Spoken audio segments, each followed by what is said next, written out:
NDA से प्रत्याशी तो अभी सुभाषपा के अरविंद राजभर जी हैं, तो उनका जो ओम प्रकाश राजभर जी राष्ट्रीय अध्यक्ष हैं, तो देखेंगे कभी सपा के साथ, कभी भाजपा के साथ, फिर सपा के साथ, तो उनका एक जगह वो रहते ही नहीं है, तो इसलिए जनता को विश्वास। आज चुनाव का मुद्दा रोजगार होना चाहिए, बेटर क्वालिटी ऑफ एजुकेशन होना चाहिए।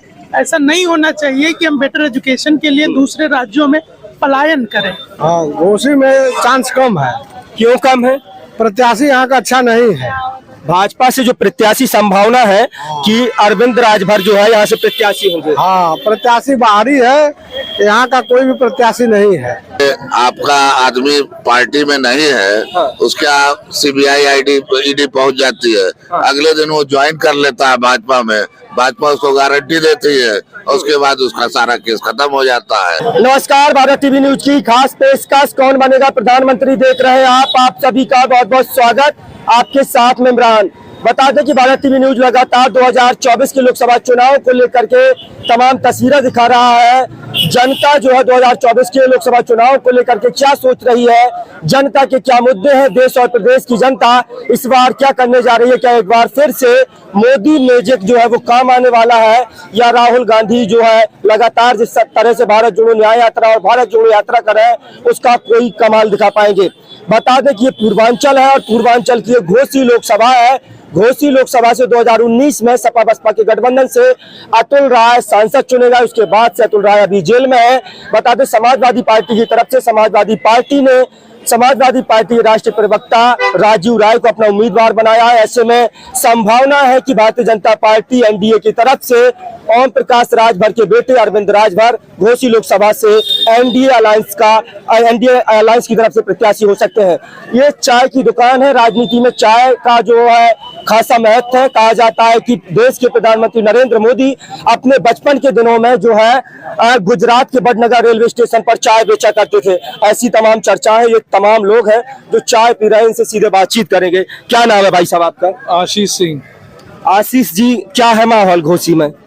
माहौल बढ़िया है, लगता है बीजेपी की सरकार आ जाएगी। हमें तो बीजेपी की सरकार आ जाएगी, मुझे लगता है। आपको लगता है? पता नहीं है अब क्या होता है, मुझे ज्यादा पता नहीं है इस बारे में। हो सकता है आज, हो सकता है आ जाए। जी जी, कंफर्म नहीं है कि आ जाएगी? नहीं, कुछ पता नहीं। अच्छा, ये आपको लगता है, आपका दिल बोल रहा है कि आ जाएगी भाजपा? हाँ, मुझे ऐसा लगता है, हो सकता है। क्या भाई साहब कह रहे हैं भाजपा जो है दोबारा जो तीसरी बार रिपीट कर रही है? भाजपा गवर्नमेंट तो आएगी ही। हाँ, लेकिन मऊ घोसी लोकसभा में चांस कम है। घोसी में कम है? हाँ, घोसी में चांस कम है। क्यों कम है? प्रत्याशी यहाँ का अच्छा नहीं है। भाजपा से जो प्रत्याशी संभावना है कि अरविंद राजभर जो है यहाँ से प्रत्याशी होंगे। हाँ, प्रत्याशी बाहरी है, यहाँ का कोई भी प्रत्याशी नहीं है। कोई भी प्रत्याशी नहीं है यहाँ का, जो रहने वाला प्रत्याशी नहीं, वो बाहरी प्रत्याशी है। अरविंद राजभर बाहरी प्रत्याशी है। हाँ, यहाँ उनके पिता ओम प्रकाश राजभर तो चुटकियों पर उंगलियों पर नाम गिनाते, कहते पूरा पूर्वांचल मेरा है। हाँ, कहने से नहीं ना हो जाएगा कि पूरा पूर्वांचल मेरा है। कह देने से नहीं ना वोट मिल जाएगा। पुश्तैनी नहीं ना है। तो मतलब आप तो घोसी लोकसभा कम्युनिस्ट का गढ़ रहा है। और कल्पनाथ राय जब तक थे तब तक कल्पनाथ राय यहाँ के नेता थे। उसके बाद मऊ में कोई नेता ही नहीं आया, न पैदा हुआ, न उस तरह का कोई अभी नेता है अभी वर्तमान में। तो इस बार में कोई भी जो है लोकसभा का प्रत्याशी कल्पनाथ राय जैसा नहीं है इस समय। तो इस बार आप लोग क्या करने वाले हैं? अब हम लोग जो प्रत्याशी उसमें है उसका चयन किया जाएगा, उसको देखा जाएगा। अभी कुछ सोचा? अब जो प्रत्याशी जब पूरा डिक्लेयर हो जाएगा, सब प्रत्याशी उसमें चयन करके उसको देखा जाएगा, उसके बाद। क्या भाई साहब, क्या है? हम कुछ नहीं बता पाएंगे। कुछ नहीं बता पाएंगे? लोकतंत्र के बारे में हम कुछ बता नहीं पाएंगे। लोकतंत्र के बारे में कुछ नहीं बता पाएंगे? कुछ नहीं। अरे जनता जनार्दन होती है लोकतंत्र में। आप लोग वोट करने जाएंगे, वोट करके आप जो प्रधानमंत्री चुनेंगे, सांसद चुनेंगे, वो वोट गोपनीय है ना। नहीं गोपनीय, फिर भी आपको माहौल ही तो पूछ रहे हैं हम। ये थोड़ी पूछ रहे किसको वोट करेंगे। माहौल के बारे में हम नहीं बता पाएंगे। कुछ नहीं पता? नहीं, कुछ नहीं। हम लोग नौकरी करने वाले हैं, सरकारी जॉब में है, तो क्यों हम लोग किसी। चलिए, सरकारी नौकरी में है। क्या नाम है भाई साहब आपका? अब पूछ जाओ, ये हम ना नहीं बोलेंगे आप? चलिए, नहीं बोलेंगे। क्या नाम है भाई साहब? हम लोग सर छात्र हैं, बाहरी हैं। अरे तो आप छात्र हैं, तो ये देश जो है युवाओं का देश है। 60-70% युवाओं की भागीदारी है, हिस्सेदारी है। फिर युवा नहीं बोलेगा तो कौन बोलेगा, बताइए। जी जी, बिल्कुल। जी, डॉक्टर बताइए अब्दुल्ला नाम है। हाँ अच्छा, अब्दुल्ला जी, चुनाव में युवाओं के मुद्दे क्या होने चाहिए? चुनाव का मुद्दा रोजगार होना चाहिए, बेटर क्वालिटी ऑफ एजुकेशन होना चाहिए। ऐसा नहीं होना चाहिए कि हम बेटर एजुकेशन के लिए दूसरे राज्यों में पलायन करें। तो क्या सरकार जो है वो रोजगार के मुद्दे पर कितना सफल रही है और कितना असफल रही है? सरकार को रोजगार को ज्यादा व्यापक और प्रभावी बनाने के लिए उनको चाहिए कि जो लोन देते हैं, लोन को अगर वो इंटरेस्ट फ्री देंगे तो ज्यादा बेहतर रहेगा युवाओं के लिए। आज के युवा कहीं ना कहीं पैनिक हो जाते हैं, जो प्राइवेटाइजेशन हो रहा है, कहीं ना कहीं जो उच्च ब्याज दरें हैं लोन पे, उनके चलते। सरकार का दावा था 2014 से पहले प्रधानमंत्री नरेंद्र मोदी दावा करते थे कि सत्ता में आएंगे तो 2 करोड़ युवाओं को प्रति साल नौकरियां देंगे, तो क्या वो नौकरियां सरकार दे पाई है? देखिए, ये मूल्यांकन करना आपका कार्य है कि आंकड़े क्या हैं, तथ्य क्या हैं, कितना दिया है, ये मूल्यांकन आप करिए। ये एक राजनीतिक विषय है, चुनावी समय है, तो इस पे तो कुछ ना कह के हम इतना कहेंगे कि रोजगार ही हमारा प्रमुख मुद्दा होना चाहिए।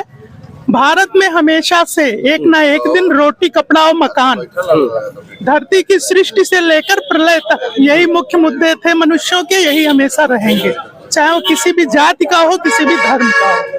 सरकार इस पर काम कर रही है, रोटी कपड़ा और सरकार को काम करना चाहिए, करना चाहिए। सरकार को काम करना चाहिए। सरकार भटक चुकी है क्या इन मुद्दों से? ये राजनीतिक बयान होगा, तो इस प्रकार का कोई कमेंट मैं नहीं करूंगा, क्योंकि कहीं ना कहीं अर्ध सरकारी व्यक्ति हूँ मैं। अच्छा, तो उस विषय पे मैं नहीं बोलूंगा, लेकिन सरकार को करना चाहिए। सरकार को करना चाहिए। क्या नाम है भाई साहब आपका? हमारा नाम रमन पांडे है। पांडे जी, क्या है माहौल घोसी में? ठीक है, इंडिया गठबंधन, यहाँ कैंडिडेट राजू राय जी चुनाव जीतेंगे। यहाँ इंडिया गठबंधन के नाते इंडिया गठबंधन अलायंस है, तो भाई अब कांग्रेस भी साथ में है, भाजपा बड़ी मजबूत है। नहीं, चुनाव में दावे तो लोग करते हैं, चुनाव में लोग दावे करते हैं, लेकिन इंडिया गठबंधन आपने अभी देखा कि घोसी में जो उपचुनाव हुआ था, तो उपचुनाव में एक नेता यहाँ से जीत के गए थे, सपा से भी इस्तीफा दे करके आए, भाजपा में चुनाव लड़े और वहाँ की जनता ने। विधानसभा चुनाव के आंकड़े और लोकसभा चुनाव के दोनों अलग अलग होते हैं ना।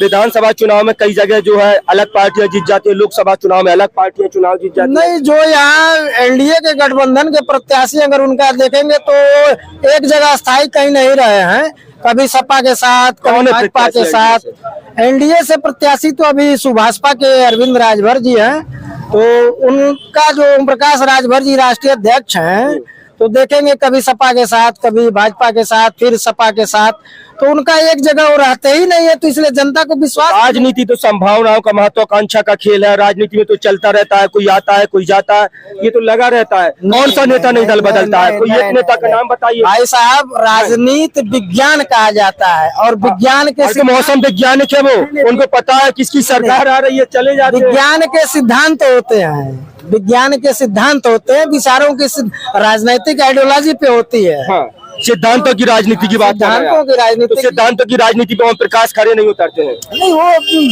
इधर उधर दल बदल के जाते हैं, और मौका परस्त लोग हैं।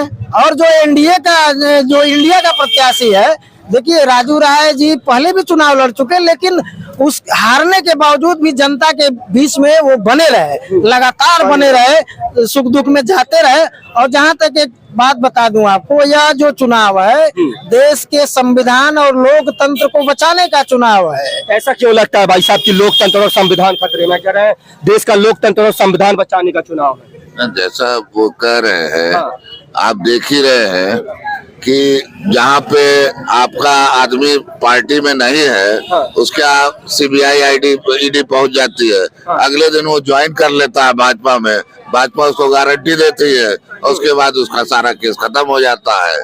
तो एक तरह से दबाव की राजनीति है ना। देख रहे हैं, रात में वो कांग्रेस में रहते हैं, उसके बाद उनकी अंतरात्मा तुरंत चेंज होती है, अगले दिन वो भाजपा ज्वाइन करते हैं और सांसद का टिकट पा जाते हैं। तो लगता है कि ये जो कार्रवाई है तो ये लोकतंत्र की हत्या ही न है।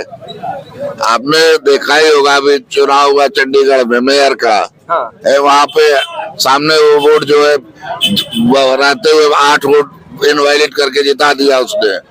लोकतंत्र की हत्या ही तो है। घोसी में क्या माहौल है? घोसी में माहौल तो ये है कि भाजपा ने जो कोई प्रत्याशी बढ़िया तो खड़ा नहीं किया, और जो प्रत्याशी खड़ा किया है, देखिए अब जनरल पब्लिक की बात तो नहीं, जो कुछ लोग हैं वो एक स्थायित्व चाहते हैं और एक बढ़िया नेता चाहते हैं, और आप जो नेता उन्होंने चुना है उसकी बात का कथनी और करने का कोई भरोसा नहीं है।